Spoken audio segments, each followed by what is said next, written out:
Welcome back to the Deep Dive, where we sift through the research so you don't have to.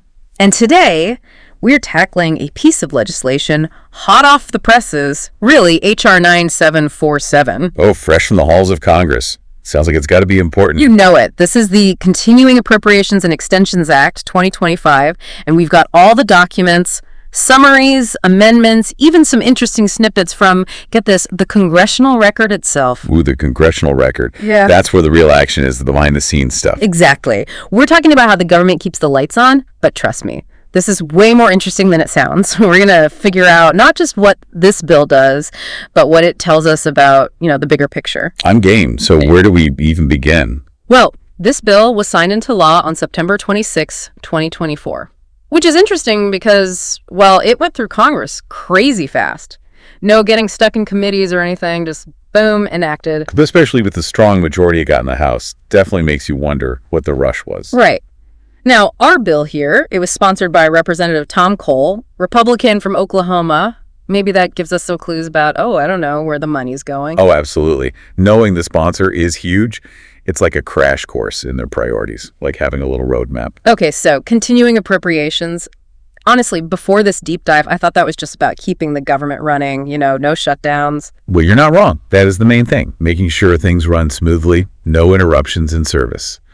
But these continuing appropriations acts, they're kind of notorious for, adding a little extra. Sneaking in some extras, you mean, like adding on a dessert you didn't need. Exactly. If you need something passed fast, no questions asked. Attach it to something vital, like funding the government. Sneaky. Okay, so Section 101 seems pretty basic at first glance. Most agencies keep running at their 2024 funding levels. Business as usual, right? Keep calm and carry on seems to be the message. But that also means no big spending, no fancy new programs. And no surprise vacations for federal workers either, right? Because Section 112, it specifically tries to avoid those government furloughs. Yeah, Congress learned that lesson the hard way a few times, it seems. Keeping things running smoothly, for now at least. No rock in the boat. But then we get to Section 102, and things get interesting. We're talking about the Department of Defense. And it seems like Congress is, keeping them on a tight leash. They're saying no starting any brand new weapons programs without specific approval later on. Congress is definitely sending a message, we're watching you, every dollar counts. Makes you wonder what's behind that level of scrutiny, right? So are we talking like austerity measures? Is the belt tightening about to begin? Well, that's the big question, isn't it? And it's not just about new weapons programs. They also put the brakes on increasing production on existing ones.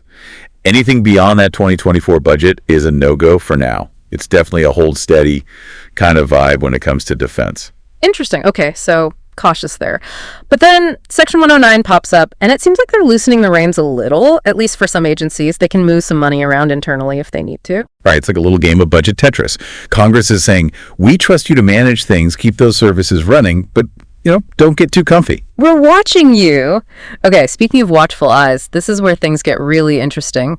We're moving from budget basics to, I'm calling it hidden gems and curious cases. Ooh, yeah, love this part. Time to put on our detective hats. Right. Section 125, Presidential Transition Administrative Support. Not exactly a page-turner, usually, but the details. Super sus. Okay, yeah, this is where we peek behind the curtain a little. They're giving an extra $25 million on top of what's already there for this presidential transition stuff.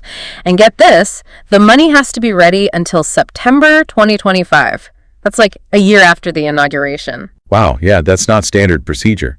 Definitely seems like they're planning for, a longer, more complicated transition. Right. And here's the kicker. The bill straight up says 2 or more possible apparent successful candidates. What? Oh, yeah, that's juicy. That kind of language. Definitely means they're worried about a contested election. Sounds like a political thriller waiting to happen. But wait, there's more. The Secret Service has to deliver something called a mission assurance report, whatever that is. Interesting choice of words. Makes you think heightened security, right? Maybe because of those concerns about the election or even, threats during the transition. Someone in Congress is on high alert. Okay, so election drama, mysterious reports, what's next? Well, Section 126 deals with funding for D.C., for the inauguration. Which, on the surface, seems pretty normal. An extra $47 million to cover the costs. Big event, Lots of expenses. Right, but it's easy to forget D.C. isn't a state, so they really depend on the feds for this kind of stuff. Totally. The crowds, security, logistics, it's massive. Yeah. And the fact that they put it in this bill with all this other stuff going on kind of speaks volumes. Yeah, like maybe they're expecting, I don't know, extra security concerns this time around. It's definitely possible. This is going to be interesting to watch unfold. Okay, so we've got possible election drama, a super mysterious report, and now DC's getting extra security funds. What could be next? Well, we're going beyond the budget itself now and looking at these extensions, and it just gets more interesting from here. This is where we really start to see the bigger picture, how this bill fits into everything that's going on.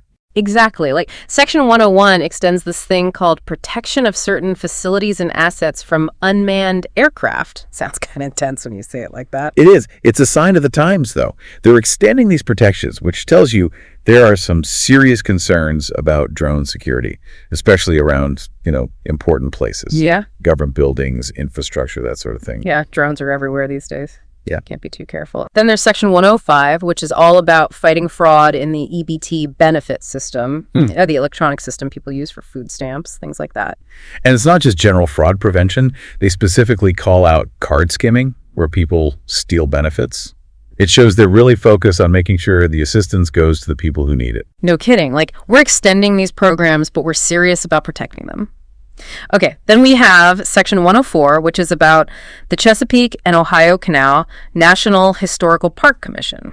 A little history lesson tucked into our political thriller.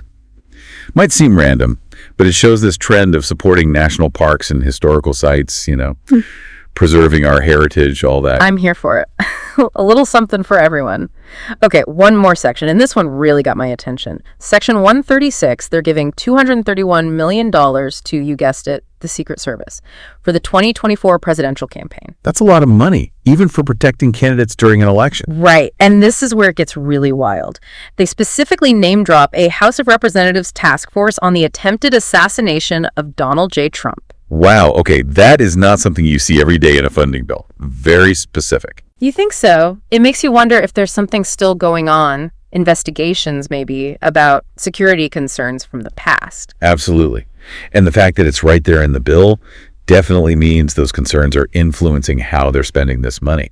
This is crazy. We started with a bill about, keeping the lights on, and it's turned into, I don't know, House of Cards or something. It's all political intrigue and past events coming back, and I don't know what else. It really goes to show that even a budget bill can be a window into, everything that's happening right now. All the tension, the priorities, everything. And we're not done yet. We still have those interesting entries from the congressional record to unpack. Oh, yeah. Don't think we're letting those slide, those little side notes. They always tell a story.